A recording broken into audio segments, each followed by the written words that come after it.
हमारे चैनल को सब्सक्राइब कर बेल आइकन जरूर दबाएं। धन्यवाद। नमस्कार। जया तंत्र मंत्र केंद्र में मैं आप सबका हार्दिक स्वागत एवं अभिनंदन करता हूं। मेरे प्रिय भाई बहनों, मैं अपने चैनल के माध्यम से साधनाएं भी देता हूं, ज्ञान भी देता हूं, सत्य घटनाएं, सत्य कहानियां भी देता हूं, तीज त्योहार की जानकारी, सत्संग प्रवचन।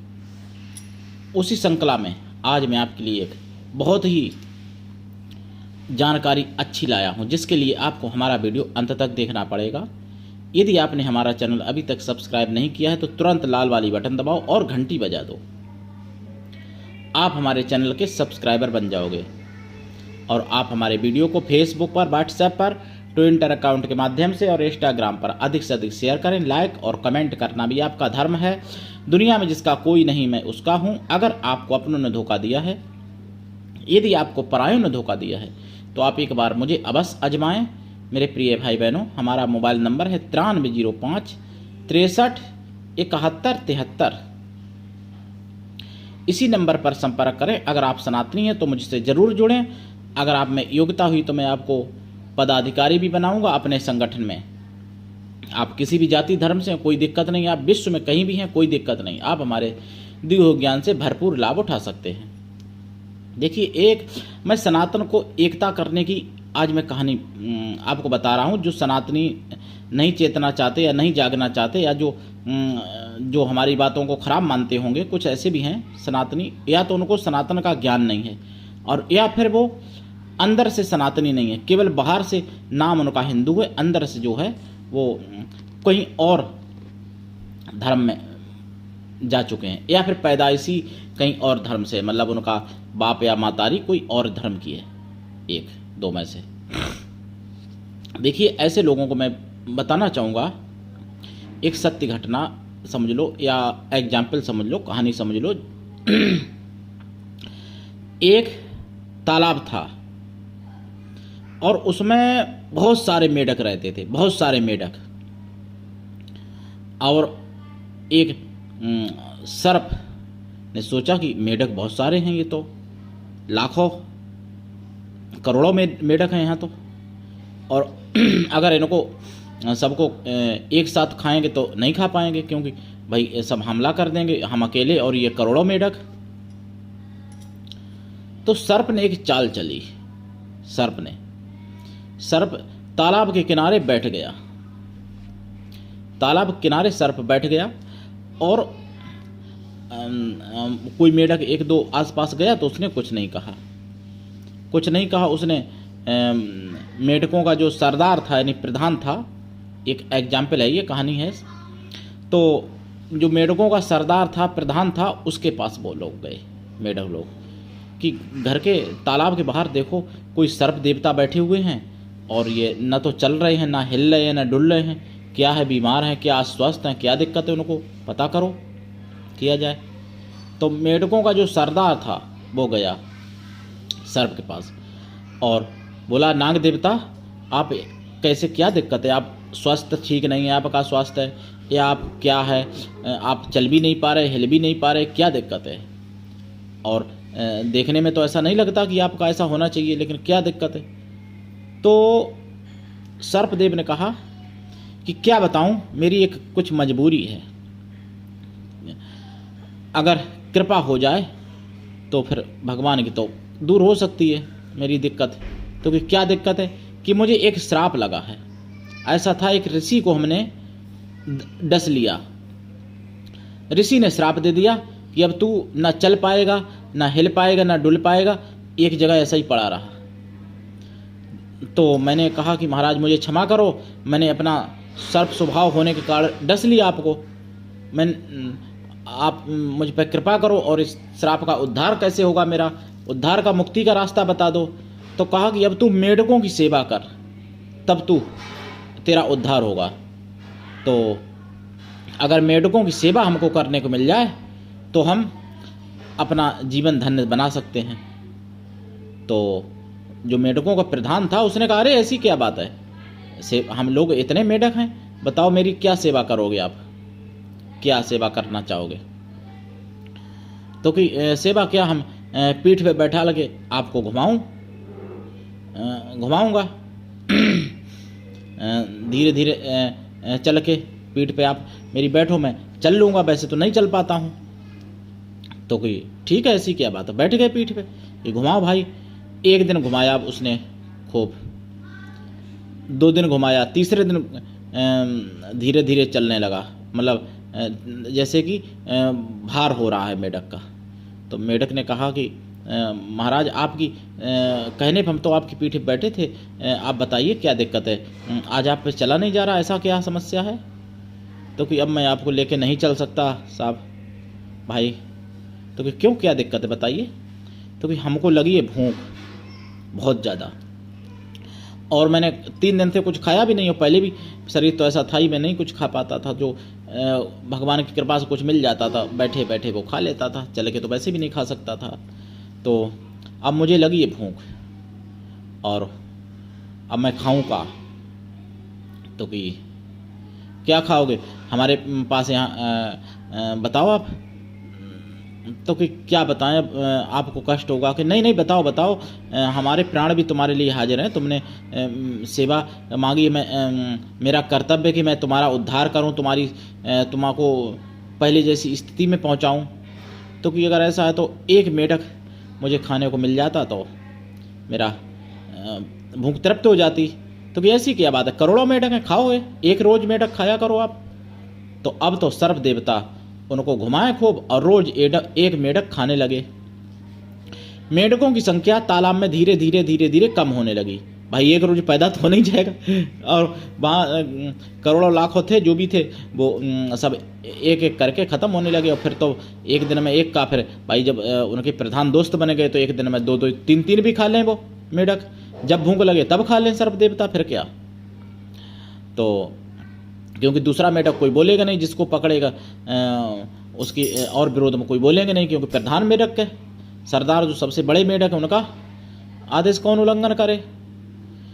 तो भैया धीरे धीरे वो समय आया कि मेढक के सब संख्या कम हो गई, अब केवल प्रधान के परिवार के मेढक बचे, केवल परिवार के। तो जब परिवार के मेढक बचे तो सर्प देवता से कहा कि सर्प देवता ने कहा कि महाराज अब तो कोई मेढक जामे बचे नहीं हैं, अब जो भी बचे हैं आपके परिवार के बचे हैं, अब इनमें से मुझे खाना पड़ेगा। तो कि नहीं ऐसा तो नहीं उचित रहेगा। तो कि तो फिर आप खाओ, फिर भाई मुझे तो भूख लगी है, मुझे तो भोजन चाहिए। तो कोई ऐसी बात है तो फिर हम क्यों खाऊं, आप मेरे परिवार में से एक मेढक खा लो। तो उनके परिवार में जो भी थे 100-200 वो भी धीरे धीरे धीरे खत्म हो गए। अब एक दिन ऐसा आया कि वो अकेले प्रधान बचे, अकेले प्रधान। तो उन्होंने कहा अब मुझे भूख आज फिर लगी है, तो अब तो कोई नहीं बचा है मुझे, मतलब आपको खिलाने के लिए अब तो मेरे पास कोई मेढक दूसरा नहीं बचा है। तो कोई बात नहीं, दूसरा नहीं बचा, अभी तुम तो बचे हो, तुमको मैं खाऊंगा। कि अरे आप तो मेरे दोस्त हो, मैंने आपको अपने करोड़ों मेढक खिला दिए और आप जो है अब हाँ आज हमको क्यों खाओगे, हम तो आपके दोस्त हैं। तो कि नहीं, मेरे लिए तो जैसे वो मेढक थे सब, उसी तरीके से मेरे लिए आप भी हो भोजन के समय, मैं तो अब आपको ही खाऊंगा। और उन्होंने बहुत उपाय किए, लेकिन सर्प इतना तंदुरुस्त हो गया था भाई, और मेढक तो मेढक ही होता है, सर्प ने उनको भी पटक के और खा लिया।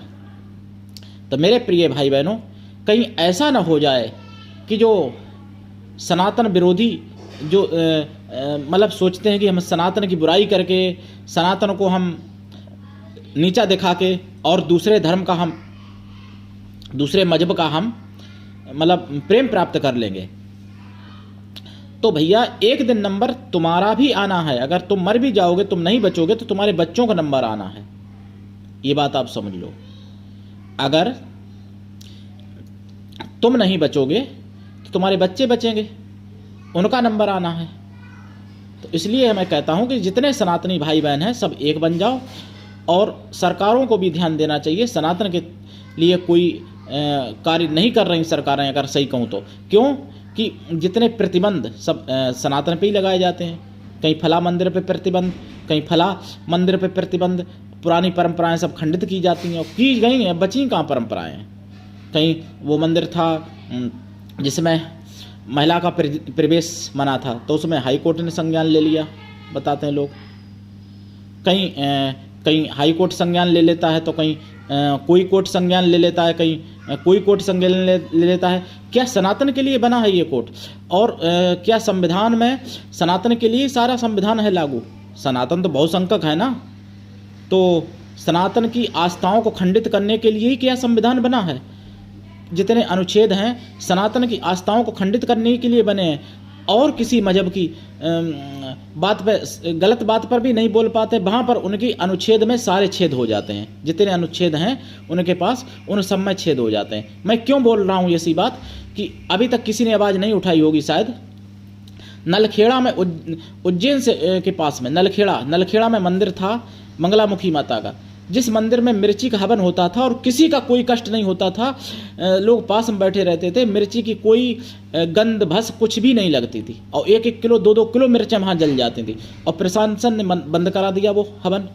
ऐसा मैंने सुना है उनके बंगलामुखी माता की वीडियो में। तो क्या भाई सनातन हम पूजा पाठ कैसे करेंगे? क्या हमको ये कोर्ट सिखाएगा?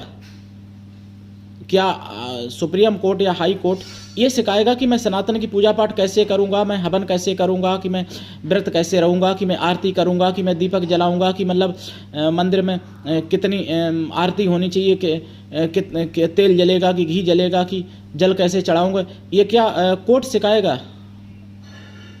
और केवल सनातन को सिखाएगा, और किसी मजहब को उनकी आस्थाओं को परिवर्तन करने की क्या किसी भी कोर्ट में क्षमता नहीं है? उनके लिए सारे कोर्ट बंद हो गए हैं और किसी मजहब के लिए केवल सनातन के लिए सारे कोर्ट खुले हैं कि सनातन को तोड़ो मोड़ो, जैसे भी चाहो वैसे चलाओ अपने हिसाब से।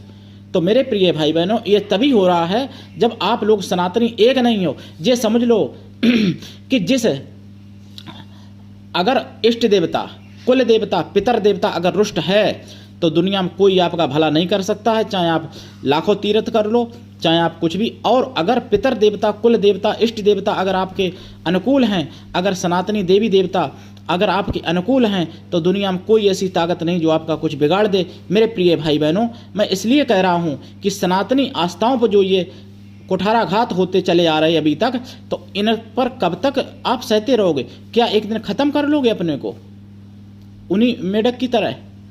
तो इसलिए मेरे प्रिय भाई बहनों, जितने सनातनी हैं सब एक हो जाओ, और पुरानी प्राचीन वेद पुराण की वैदिक परंपराओं के अनुसार जो मंदिरों में पूजा पाठ पद्धतियां होती थी, वही पद्धतियां सभी मंदिरों में लागू करो। ये संविधान अभी अंग्रेजी राज्य जाने के बाद बना है ना, और हमारी पूजा पाठ पद्धति सतयुग त्रेता से चली आ रही, द्वापर सतयुग त्रेता सतयुग से चली आ रही सनातन की पद्धति पूजा पाठ की। तो उस सनातनी पद्धति को खंडित अगर कोई court, high court, supreme court या कोई भी न्यायालय अगर खंडित करता है तो उससे बात करो। हम ये नहीं कह रहे कि लड़ाई करो, झगड़ा करो, लेकिन बात करो और प्रमाण दो उनको, और भैया सनातन की पद्धति और उनसे विनती करो लो, और फिर जैसे माने वैसे मनाओ उनको। एन केन प्रकेण विनती कर लो कि भाई देखो, हमारी आस्थाओं के साथ कोई खिलवाड़ नहीं। आप लोग चुप रहते हो, इसीलिए कहीं फिल्म आपके खिलाफ बन जाती है, कहीं कोई कोर्ट संज्ञान ले लेता है, कहीं कोई नेता आपके खिलाफ बोल देता है, धर्म के खिलाफ, सनातन के खिलाफ, कहीं रामायण जल जाती है, श्री रामचरितमानस, कहीं हिंदू धर्म कोई खारिज कर दिया जाता है कि हिंदू नाम का कोई धर्म नहीं। तो ऐसे मूर्खों के चक्कर में आप कब तक सनातन पर कुठाराघात झेलते रहोगे? इसलिए मैं कह रहा हूँ कि सनातनी सब एक हो जाओ भाई बहनों, और चेत जाओ, सुधर जाओ, जाग जाओ। अगर राम हमारे अकेले राम नहीं है, पूरे सनातन के राम है, पूरे भारत के राम है। कृष्ण अगर हैं तो पूरे भारत के कृष्ण हैं। इसी तरीके से प्रत्येक सनातन, अब बहुत से सनातनी लोग ही मूर्ख बन गए। कहते क्या हैं कि 33 देवता होते हैं, केवल 33 करोड़ नहीं होते हैं। कोटि का मतलब 33 है। और मैं कह रहा हूं उनको 1000-2000 देवताओं की तो मैं गिनती गिना सकता हूं तुरंत बैठे बैठे, कभी भी किसी भी समय 24 घंटे में 1000-2000 की। और भैया 33 करोड़ गिनोगे तो उसमें फिर टाइम लगेगा गिनने में। गिनवा वो भी सकता हूं, ऐसी बात नहीं कि नहीं गिनवा पाएंगे, लेकिन 1000-2000 देवी देवताओं की गिनती तो जिस समय आप चाहो उस समय मैं गिनवा सकता हूं आपको। और आप मूर्ख सनातन के नाम पर क्या बताऊं आपको, कहने वाले देवताओं की पूजा खंडित करने वाले कहते हो कि 33 ही देवता हैं केवल, करोड़ नहीं है, लाख नहीं है, हजार भी नहीं है, 33 केवल गिनती के देवता हैं। जबकि मेरे हिसाब से ऐसा कोई व्यक्ति नहीं होगा थोड़ा भी पढ़ा लिखा सनातन का जो 33 से ज़्यादा तो देवताओं की गिनती वही गिनवा देगा आपको। और आप कह रहे हो कि 33 गिनती के होते हैं, उससे ज़्यादा नहीं होते। 33 से ज़्यादा तो हर सनातनी गिन पाएगा जिसको सनातन का थोड़ा भी ज्ञान होगा। 33 से ज़्यादा देवी देवताओं को आप खुद ही गिन लो। 9 ग्रह हैं, देवता हैं 9, और ब्रह्मा विष्णु महेश 12, गणेश जी 13, हनुमान जी 14, भैरव जी 15 हो गए ना। और फिर दत्तात्रेय की कई जो क्षेत्रीय पूजा है मैं बता रहा हूँ, दत्तात्रेय 16, अयप्पा भगवान 17, महासु देवता 15 मतलब 18, और कार्तिकेय भगवान 19 हो गए ना 19। और जिन देवताओं की पूजा होती, बलदेव भगवान 20, कृष्ण भगवान 21, राम भगवान 22, लक्ष्मण भरत शत्रुघ्न 22 3 25, और इंद्र देवता 26, कुबेर 27। और अभी मैं केवल मुख्य मतलब जिनको हर व्यक्ति जानता है, हर व्यक्ति जानता है। वायु देवता 30, अग्नि देवता 31, वरुण देवता 32, और यानी पृथ्वी माता, वो चलो माता हैं, देवताओं की पहले बात कर लो। आकाश देवता 33 तो ऐसे ही हो गए। इनको सभी व्यक्ति जानते हैं, ऐसा कोई व्यक्ति नहीं है जो इन देवताओं को न जानता हो। और फिर भी मूर्ख बन के कथाओं में सुन लेते हो कि 33 गिनती के देवता होते हैं, उससे ज़्यादा नहीं होते हैं। बड़े बड़े कथावाचक कहते हैं मोटी रकम लेके, मतलब यानी विधर्मियों की मतलब कथा जिहाद भी बहुत बड़ी चल रही है। कथा जिहाद आज भी कथा जिहाद बहुत बड़ी चल रही है, हालांकि पहले तो बहुत बड़ी थी। तो मेरे प्रिय भाई बहनों, 1000-2000 देवताओं की मैं गिनती आपको जिस समय चाहोगे उस समय करा सकता हूँ। तो ये बात को खंडित करो, लोगों की इस बात को काटो, इस बात का खंडन करो कि 33 गिनती के नहीं, 33,000 नहीं, 33 लाख नहीं, 33 करोड़ देवता होते हैं। हमारे जब मुगलिया शासन नहीं आया था तो 4 लाख मंदिर बताए जाते हैं तोड़े गए थे, शास्त्रों में इतिहासों में बताते हैं इतिहासकार लोग। अब देखिए हमारे कई पुराणों में 99 करोड़ तीर्थ बताए जाते हैं पूरी दुनिया में। भविष्य पुराण में 3.5 करोड़ तीर्थ बताए जाते हैं, अग्नि पुराण वगैरह में। तो अब बताइए 3.5 करोड़ अगर तीर्थ हैं तो उनमें देवता अलग अलग होंगे ना। अगर 99 करोड़ तीर्थ थे तो देवता अलग अलग होंगे ना। यहाँ तो 33 करोड़ की बात कर रहे हैं। 33 करोड़ वो देवता हैं जिन्होंने अमृत पिया था समुद्र मंथन के समय। उसके अलावा बाद में भी बहुत देवता हुए हैं जो अमर भी हैं, जैसे भगवान परशुराम। देवता ही मानेंगे, भगवान मानोगे उनको? हम मानते हैं भगवान। हनुमान जी, अंजनी माता, विभीषण महाराज, इनकी देवकोटि में ही गिनी जाती है, लेकिन 33 करोड़ में नहीं, अलग। तो देवता तो अरबों खरबों हैं मेरे भाई बहनों, लेकिन आप लोग की चुप्पी केवल आपके धर्म को खंडित कराती है। तो मेरे प्रिय भाई बहनों, जो मैंने कहानी बताई इससे आप सबक लो। और जिस किसी को बुरा अगर लगा हो मेरी बात को, तो मैं किसी की आस्था को खंडित करने के लिए नहीं कह रहा हूँ, लेकिन अपने सनातन धर्म की आस्था को मजबूत करने के लिए मैं कह रहा हूँ। मेरी आस्था का सवाल है सनातन धर्म की, और सनातन धर्म की आस्था जो है वो अकेले हमारा कोई निजी स्वार्थ नहीं है, आप सबकी आस्था है। जो सनातन की आस्था पर कुठाराघात होते हुए जो देखता है और कुछ नहीं प्रतिक्रिया करता है, और उसका जन्म सनातन में हुआ है, तो वो तो भैया डूब मरने जैसी बात है, शर्म की बात है। और साधारण डूब मरने वाली बात नहीं है, नाली में डूब मरने वाली बात है ऐसे लोगों की। तो इसलिए मैं सनातनी होने के कारण ये बात बोल रहा हूँ आज। तो आप लोग इस बात को सुनिए, समझिए। हमारा तो वैसे भी चैनल यूट्यूब खुंदस खा गया था, तो हमारे चैनल में व्यूज नहीं बनते, मतलब फ्रीज कर दिया था चैनल। व्यूज कभी 25 दिखाता है, कभी 30 दिखाता है, जबकि सब्सक्राइबर 4.5 मतलब 7,500 होने वाले हैं, कुछ थोड़ा कम है। तो आप लोग मेरी आवाज़ को पहुंचाइए जन जन तक और सनातनियों तक पहुंचाइए। मैं किसी को लड़ने झगड़ने के लिए नहीं कह रहा हूं। विधर्मी तो भैया लड़ने झगड़ने की, मार काट करने की बात कहते हैं। हम तो ये कहते हैं हमारा सनातन धर्म जो है, जिनकी आस्थाएं पूरी हैं, उन आस्थाओं पर चोट ना हो, उन आस्थाओं को बरकरार रखा जाए। जो भी हमारे सनातन धर्म की आस्थाएं हैं, जिन आस्थाओं में संदेह है, उन आस्थाओं पर हमसे कोई प्रमाण ले, मैं प्रमाण दूंगा। वैदिक पौराणिक हिसाब से, वैज्ञानिक हिसाब से भी प्रमाण दूंगा। मैं पढ़ा लिखा कुछ नहीं हूं, लेकिन वैज्ञानिक हिसाब से भी प्रमाण दूंगा कि इस आस्था का वैज्ञानिक तत्व क्या है। सनातन के हिसाब से मेरी सनातन की प्रत्येक आस्था वैज्ञानिकता से, वैदिकता से, पुराणोक्त ज्ञान से ओतप्रोत है। मेरे प्रिय भाई बहनों, आज के लिए इतना ही। धन्यवाद। जय श्री राम। हर हर महादेव।